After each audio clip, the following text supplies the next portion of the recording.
Hello students, welcome to Study Center with Devrishi Bhardwaj. Today's math question for you is the taxi fare in a city is as follows. देखो क्या दे रखा है। Taxi का किराया एक city के अंदर दे रखा है कि किस तरीके से वहाँ पर किराया है।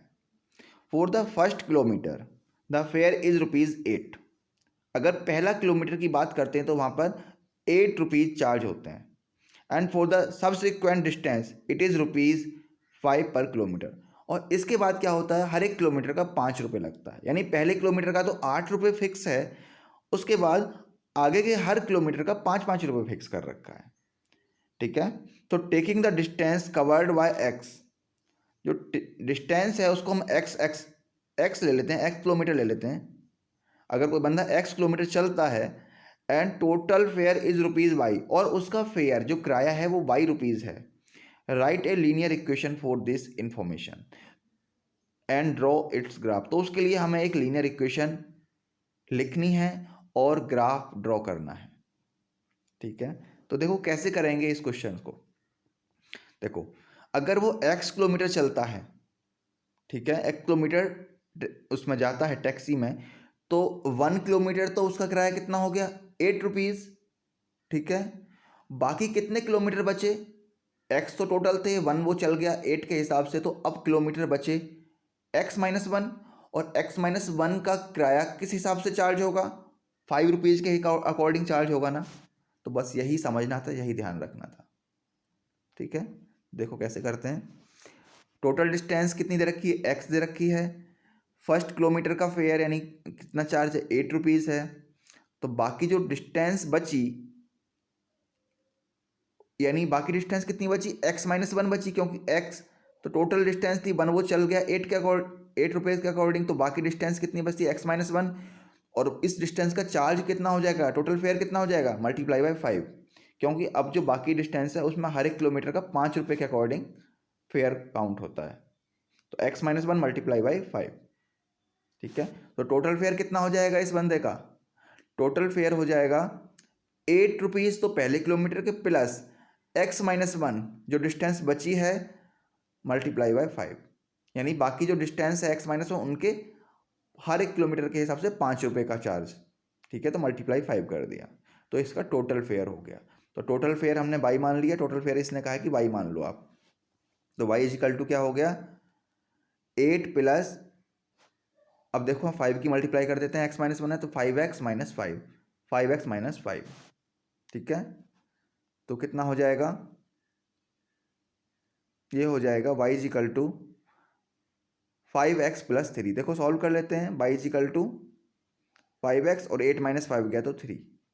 तो क्या हो गया, हमारे पास इक्वेशन क्या आ जाएगी, हमारे पास, चलो पहले x टर्म को पहले लिखते हैं, तो 5x और y राइट इधर जाएगा, -y + 3 इजिकल टू 0। इस तरीके से एक इक्वेशन बन जाएगी। ठीक है,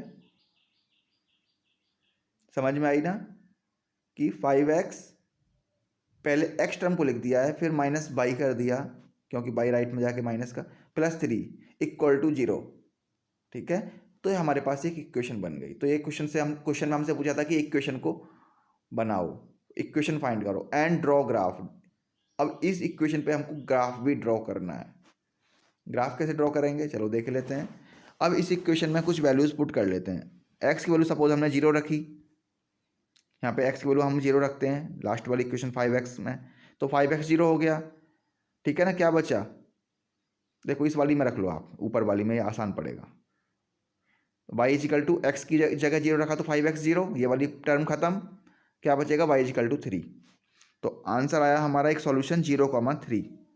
तो देखो 0,3, ये सॉल्यूशन 0, तो y की वैल्यू 3। कुछ और पुट कर लो इस बार आप देखो इसमें क्या किया, y की वैल्यू 0 पुट कर दिया, अपना आसान करने के लिए ऐसा किया, आप कुछ भी पुट कर सकते हो। तो y की वैल्यू चलो 0 पुट कर देते हैं, y की वैल्यू 0 पुट करते हैं तो क्या होगा, देखो y की वैल्यू हमने 0 पुट कर दी। अब किसी भी इक्वेशन में रख लो इसमें से, तो ये y की वैल्यू 0 पुट हो गई, तो क्या बचा, 5x + 3 इजिकल टू 0।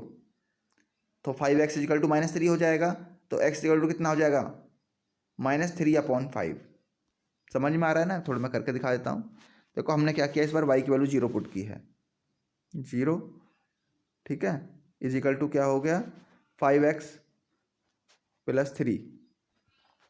तो देखो 3 लेफ्ट में आके माइनस का 3 हो जाएगा, -3 इज इक्वल टू 5x। अब x की वैल्यू कितनी आ जाएगी -3/5। तो देखो x की वैल्यू हमारे पास कितनी आ गई -3/5, ये हमने यहाँ पे लिख दिया है। तो y की वैल्यू हमने 0 पुट की है। तो y को देखो पहले अगर हम y में वैल्यू 0 पुट करते हैं तो ऐसा नहीं कि ऊपर लिखेंगे, ऊपर x की वैल्यू लिखी जाएगी, y की वैल्यू 0। तो हमारा सॉल्यूशन क्या होगा सेकंड -3/5, 0। ठीक है, तो -3/5 का मतलब क्या है 0.6, -0.6 मतलब 1 से कम है माइनस में। तो एक सॉल्यूशन हमारा ये आ गया इस पॉइंट पे। आपको ये वैल्यू पुट करनी है 0,3, एक्स की तरफ बिल्कुल नहीं जाना है कहीं भी, और वाई की तरफ 0 कितना जाना है 3। तो एक पॉइंट तो आपका ये हो गया, ये वाला 0,3 दिख रहा है। और सेकंड पॉइंट आपका कितना हो गया -3/5, एक्स की तरफ आपको जाना है -3/5 मतलब -0.6, और वाई पर ऊपर नीचे बिल्कुल नहीं जाना है, मतलब इसी लाइन पे आंसर आएगा। अब ये दो पॉइंट है हमारे पास, एक पॉइंट ये हो गया, दूसरा पॉइंट ये होगा। इन दोनों पॉइंट को हमें स्केल से रखना है इसके ऊपर और लाइन ड्रॉ कर देनी, तो ऐसी लाइन आ जाएगी। तो ये ग्राफ पेपर पे आपका ड्रॉ भी हो गया। ठीक है, आई होप ये क्वेश्चन समझ में आ गया हो। अगर नहीं समझ में आया है तो एक बार इस वीडियो को फिर से देखो। ठीक है, और समझ में आए तो लाइक करो, शेयर करो एंड सब्सक्राइब करो। And thanks for watching.